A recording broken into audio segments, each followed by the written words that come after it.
السلام علیکم د HTML5 کورس ته په خیر راغلی. دا د HTML5 کورس اتلسمه ویډیو د ټوټوریال نمبر 18 دی چې په دې ټوټوریال کې به موږ تاسو زده کوو چې موږ آډیو فایل څنګه د خپل کمپیوټر نه خپل ویب سایټ کې اپلوډ کولی شو او هغه د HTML په ذریعه کوم ټیګ سره موږ کوو. دا به موږ د ویډیو کې زده کوو. زه به تاسو ته یو آډیو فایل اپلوډ کوم په ویب سایټ کې چې هغه تاسو بیا زده کولی شئ.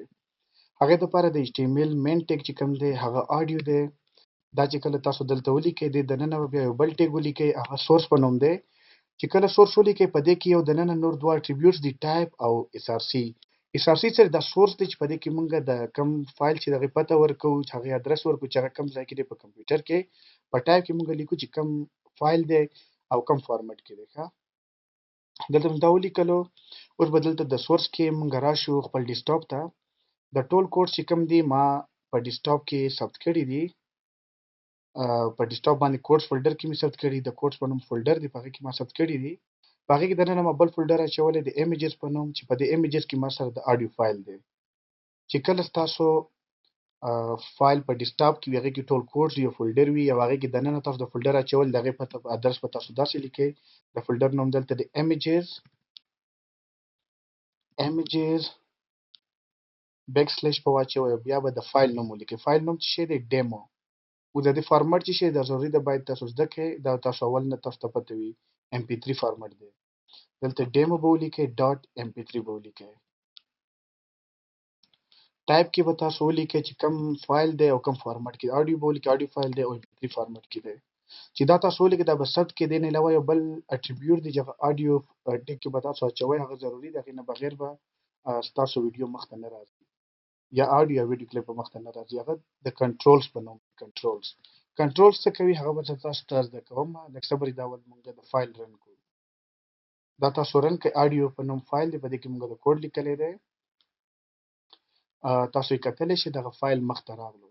اوس هغه کنټرولز څه دپاره دی؟ کنټرولز دې دپاره دی چې کوم د آډیو کوم کنټرولز وي پلی پاز بټن چې وي د کوم سیکنډونه وي منټس وي دغه مخکې شاته کولی شئ. دا کنټرولز او د والیوم بټن وي او دې نه علاوه پلی بیک سپیډ دی چې دا په کوم سپیډ سره تاسو غږولی شئ دغه مخته راولي. سمه ده. دا ویډیو تاسو اوس پلی کولی شئ. HTML or hypertext markup language is the standard markup language used to create دغه فایل دی. دغه فایل موږ اپلوډ کړو هغه تاسو پلی کولی هم شئ. web pages. هغه به دلته کار کوي. دغه فایل ما اپلوډ کړلو. اوس په دې سره موږ نور کوم کارونه د فایل سره کولی شو. نور کوم اټریبیوټس موږ استعمالولی شو هغه دلته تاسو لیکلی شئ. اول د میوټډ څه کوي؟ اول به زه تاسو ته دا رن لري کوم تاسو ته یو اگزامپل درکړم.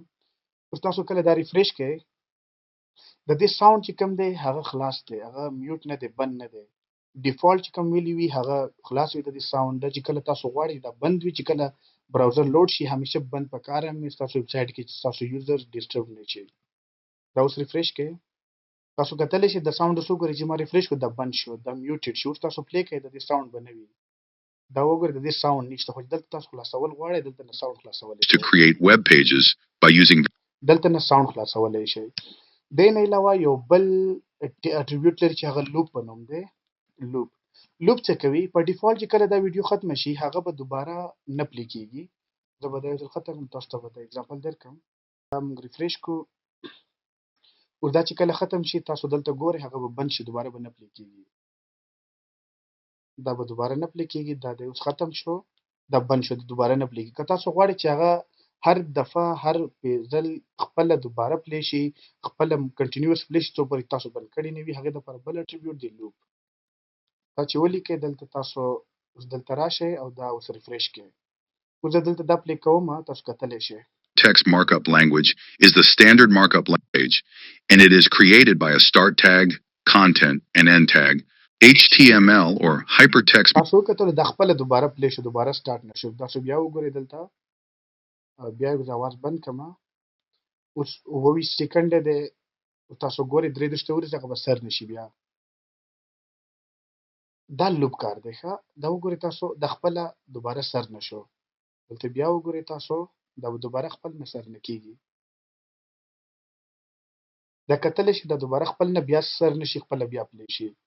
دې نه علاوه د دې پلی بیک سپیډ هم تاسو ډېرولی شئ چې تاسو غواړئ پلی بیک سپیډ یې زیات کړئ. زه غواړم چې دا پلیبیک سپیډ چې کوم دی 1.5 او یا کم دا ور خلاص کړئ. Elements, commonly known as tags. These HTML elements define the different sections of a web. تاسو کته د سپیډ زیات شو. دا شو موږ د لپاره د 13 ټوټوریال په دې کې موږ زده کړو چې اډیو یو فایل موږ څنګه اپلوډ کولی شو، هغې سره نور کم اټریبیوټس موږ استفاده کولی شو. تاسو هم د دې پریکټس وکړئ او زموږ چینل ځان سره سبسکرایب کړئ افغان روبوټیک ټیم چې تاسو نوي اپډیټس مس نه شي. دې نه علاوه به یو بله ویډیو موږ جوړو 19 چې هغې کې به زه تاسو ته زده کوم چې موږ ویډیو څنګه اپلوډ کولی شو. ډېره مننه.